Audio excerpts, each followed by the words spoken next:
Eric Gall here, family member and family coach. Now, I hear families talking a lot about independence, right? And supporting our loved one to be more independent. And I thought it might be helpful if I shared a little bit of my family's journey to support my sister to be more independent, or as I like to say, increase her or grow her capability. If I take you back to 2015, so I guess we're back 6 years ago. My sister was living with my mom and dad, and I think mindset or perception that my family had, including me, was that Sarah was incapable. And that's a hard and difficult reflection. But really, at that point in time, that was the mindset that was held, the predominant mindset that was held in our family. And with that mindset, my mom was really the primary caregiver doing everything, right? Really being that key go-to support person for my sister and doing everything for Sarah. And within that, because my family held the mindset of Sarah not being capable, Sarah didn't get the opportunity to try to see what she was capable of. So as I reflect back on that time period, a big takeaway is that we didn't know what Sarah was actually capable, right? We're holding her incapable, but we didn't know what she was capable of because she didn't have the opportunity to try. And I shared this with you because I think it's an important insight, and it's resonated with many families that I've shared it with. So I think it's a good opportunity for us to maybe stop for a moment and reflect upon, are we doing the similar, or is there similar things happening within your family that were happening within my family, and maybe there's something that you can take from that and adopt and learn. I notice in the conversations with many families that I'm having today, families that I coach, is that it's a challenging time, right? We're in a pandemic time frame, and it's hard because community life has been taken away, maybe jobs have been lost. We're all under the same roof for many more hours than we're used to.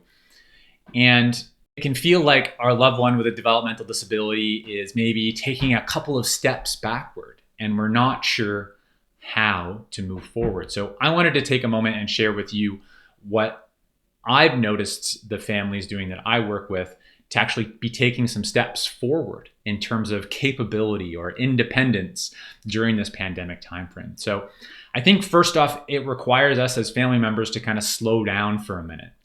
I think we're just so used to kind of doing the thing or the things, and we want to get it done quickly and move to the next thing. And when we're doing that, we're not maybe doing it consciously. And so I just want us to take a minute and to slow down, take a breath, right?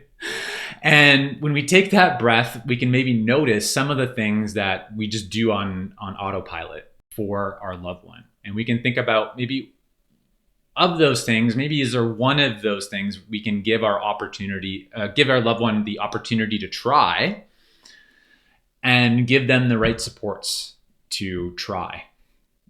Whatever that thing is, right? There's many things around the home where someone can contribute. And one idea that's been really helpful for families is this idea of everybody in our household being roommates, right? So what happens with roommates? Well, roommates, for the most part, the idea is that you're contributing equally to the household.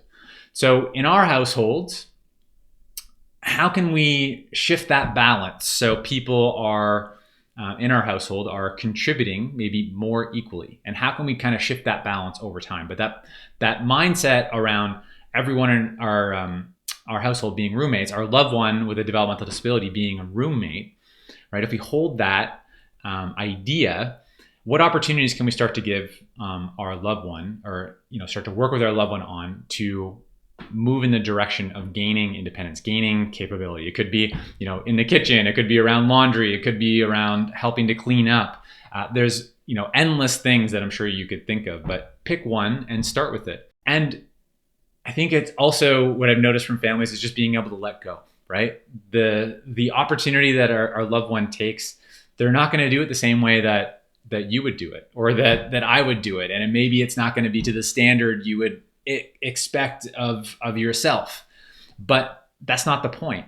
The point is giving our loved one the opportunity to try and to support their growth, right? And to provide positive affirmation for the steps that are taken, for the growth that happens.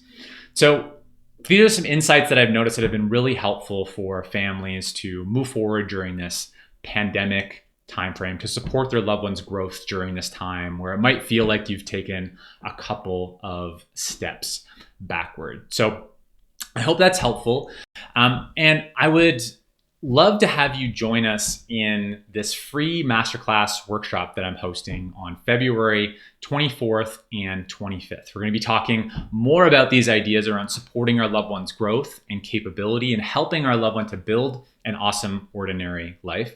And I'm really going to help you learn the foundations of building a life plan with your loved one. And we're going to do this all in about 4 hours of focused live training, right? So I know often we're kind of getting bits and pieces of information from everywhere that's helpful, but I'm really going to guide you through a holistic, step-by-step process that's going to help you make progress with your loved one and build that awesome, ordinary life plan. So scroll down and there's a link below where you can register. It's completely free. I'd love to see you there. And I'm Eric Gall. Together, let's take a step forward.